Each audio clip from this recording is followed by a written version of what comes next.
Hello and welcome to the knowledge source. So in this session we are going to discuss about recently 11 committees has been set up by the government of India to drive the country from the linear to the circular economy. तो आज के session में हम जानने की कोशिश करेंगे circular economy क्या है और गवर्नमेंट ऑफ इंडिया और इंडिया स्पेशली अगर हम बात करें तो अदर कंट्रीज़ के कंपेयर में तो क्यों सर्कुलर इकोनॉमी पे इतना फोकस कर रहा है। और इसमें हम ये भी देखेंगे कि थोड़ा डेवलप्ड कंट्रीज किस तरह के सर्कुलर इकोनॉमी उनके ऊपर जो वर्क कर रहे हैं और किस तरीके के बेनिफिट्स डेवलप्ड कंट्रीज ने इससे मैनिफेस्ट किया है। तो इस सेशन में हम ये सब कुछ देखेंगे। But before starting this session I would like to say you can join through our Telegram channel and the Facebook channel whose link is being given in the description box.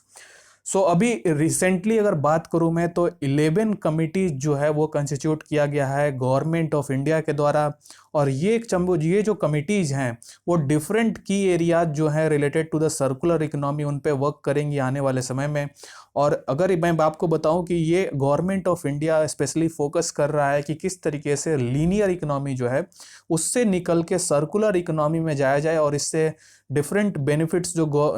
हमारी economy को हो सकती हैं, तो उसमें ये government of India focus कर रहा है। और जो 11 फोकस एरियाज जो हैं इसमें डिफरेंट कंसर्न मिनिस्ट्रीज जो वर्क करेंगी नीति आयोग के साथ, और इसके साथ साथ जो है डिफरेंट इन्वायरमेंट मिनिस्ट्री जो है अंदर आती हैं, उसमें जो कमिटीज़ हैं वो सारे कोलैबोरेट करके इस पे वर्क करेंगी और इस तरीके से ये सर्कुलर इकोनॉमी की तरफ हमारी इंडिया जो उसको मूव कराने की कोशिश है। सो इस ट्रांजिशन के बारे में बात करूं तो ये एक लीनियर फॉर्म ऑफ इकोनॉमी जो हमारे इंडिया में अभी चलते आ रहा है। आपको मालूम होगा कि अभी रिसेंट जो अभी गवर्नमेंट पावर में है उन्होंने इस पे बहुत ही अच्छा वर्क किया है। अगर मैं बात करूं लीनियर इकोनॉमी से सर्कुलर इकोनॉमी की ओर मूव करते हुए, सो अगर हम देखें कि इसके कौन कौन से ऐसे डोमेन वर्क जो है इस कमिटीज़ की जो वो वर्क करेंगी और कौन कौन से ऐसे फोकस एरियाज हैं जिसपे कि ये कमिटीज़ वर्क करेंगी, तो देखिए अगर मैं बात करूँ तो सॉलिड एंड लिक्विड वेस्ट हो गया, स्क्रैपिंग द मेटल्स हो गया, इलेक्ट्रॉनिक वेस्ट जो जनरेट होते हैं हमारे इंडिया में, सोलर पैनल से जो जिप्शन होते हैं उसको किस तरीके से यूज़ करना है ताकि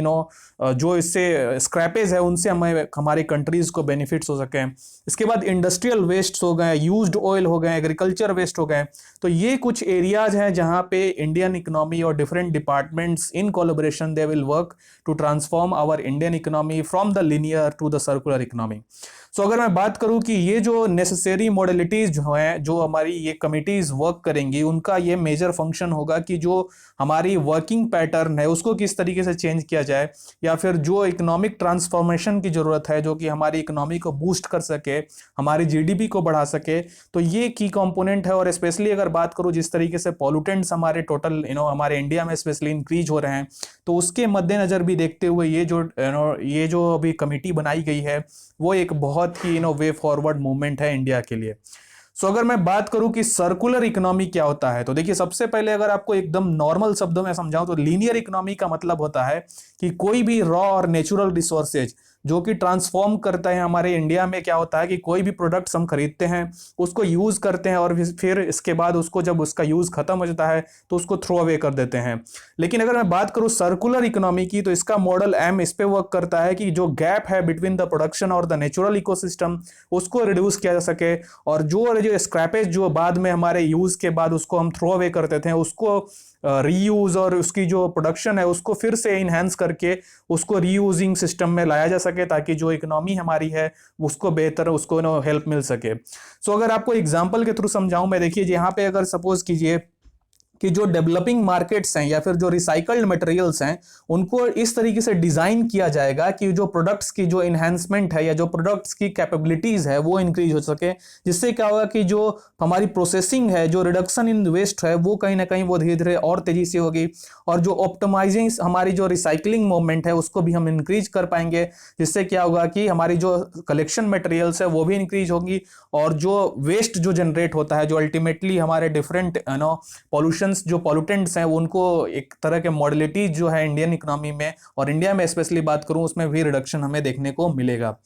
सो अगर मैं आपको एग्जांपल देखिए यहाँ पे, जैसे कि नेचुरल रिसोर्सेज कोई भी है, उसमें क्या होता है कि जब हम नेचुरल रिसोर्सेज से कोई भी प्रोडक्ट लेते हैं, इसके बाद उसको एक्सट्रैक्शन या फिर प्रोडक्शन करते हैं, फिर जो उसका कंजप्शन होता है और इसके बाद हम उसको फेंक देते हैं, तो ये होता है लीनियर फॉर्म में इसकी इस तरीके के प्रोडक्ट्स जो यूज किए जाते हैं। और ये अभी आपको एक डेटा के थ्रू समझाने की कोशिश करूँ कि मोर देन 60% जो है अभी भी linear form of economy different developed countries में, डेवलपिंग कंट्रीज में यूज होते हैं, और स्पेशली ये अफ्रीकन कॉन्टिनेंट्स के जो कंट्रीज हैं उसमें ये यूज होते हैं। लेकिन अगर मैं बात करूं कि डेवलप्ड कंट्रीज जो है वो सर्कुलर फॉर्म ऑफ इकोनॉमी ज्यादा वो प्रेफर्ड करते हैं और उन पे वर्क करते हैं, जिससे क्या होता है कि जो भी प्रोडक्शंस प्रोड्यूस होते हैं, जो भी मटेरियल्स या जो भी प्रोडक्ट्स जिसकी प्रोडक्शन होती है, उसकी कंजम्पशन के बाद उसकी कलेक्शन पे ध्यान दिया जाता है, और जिससे कि फिर रीयूज साइक्लिंग ट्रांसफॉर्मेशन के थ्रू इसको फिर से इसको न्यू फॉर्म में इस प्रोडक्ट को लाया जाता है मार्केट में, जिससे कि इकोनॉमी भी डेवलप्ड कंट्रीज की भी उसमें भी इन्हांसमेंट होती है। सो अगर मैं देखूं कि किस कौन कौन से ऐसे एलिमेंट्स होते हैं जो कि सर्कुलर इकोनॉमी में हेल्प कर सकते हैं, तो देखिए आप देखिए, सपोज आप रिन्यूएबल एनर्जी की बात करें हम, तो इसमें आपकी जो की कंपोनेंट होगी सर्कुलर इकोनॉमी में वो होगा कि transition towards the renewable energy from the fossil fuels energy. तो अभी हम जो फॉसिल फ्यूल्स एनर्जी यूज कर रहे हैं उससे कहीं ना कहीं हम मूव करेंगे कहाँ, रिन्यूएबल एनर्जी की तरफ। तो ये हो गया एलिमेंट्स ऑफ सर्कुलर एनर्जी। इसके बाद देखिए नेचुरल कैपिटल्स में अगर हम बात करें तो use of non toxic substances जो है उनकी जो डिप्लेशन है उसको रिड्यूस करने की बात होती है। फिर जो नॉन रेवेन्यू मॉडल्स में जो हम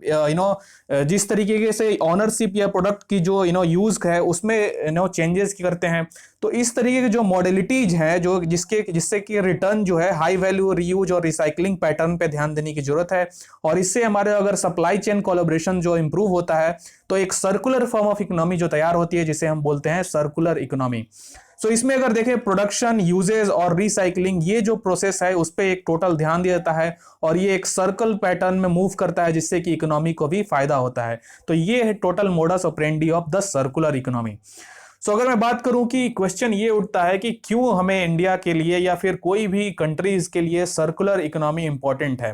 तो देखिए जिस तरीके से रिसोर्सेज की यूज हो रही है, जिस तरीके से रिसोर्सेज पे प्रेशर्स बन रहे हैं, स्पेशली हम जिस तरीके से पॉपुलेशन हमारे इंडिया में अगर बात करें जो इंप्रूव हो रही है या फिर जो बढ़ रही है,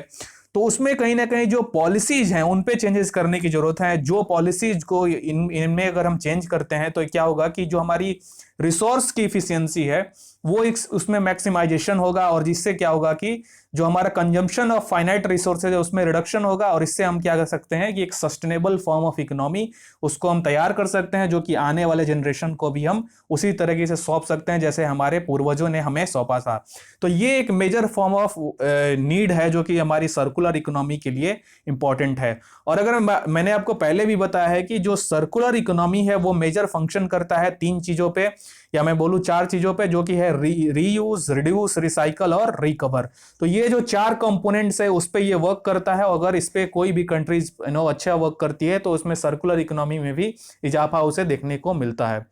इसके साथ साथ एक और चीज मैं आपको बताऊं कि जो न्यू अपॉर्चुनिटीज हैं सर्कुलर इकोनॉमी में वो भी बहुत ही ज्यादा है as compare to any other form of economy. जिसमें क्या होता है कि अगर सर्कुलर इकोनॉमी पे ध्यान दिया जा सकता है तो इंडियन इकोनॉमी में हम देख सकते हैं कि न्यू जॉब्स तैयार हो सकते हैं, कॉस्ट ऑफ रिडक्शन हो सकता है, और जो टेक्नोलॉजिकल एडवांसमेंट होता है तो इसमें क्या होगा कि जो प्रोडक्ट्स हमारे तैयार होंगे वो कई कई साल तक जा सकेंगे।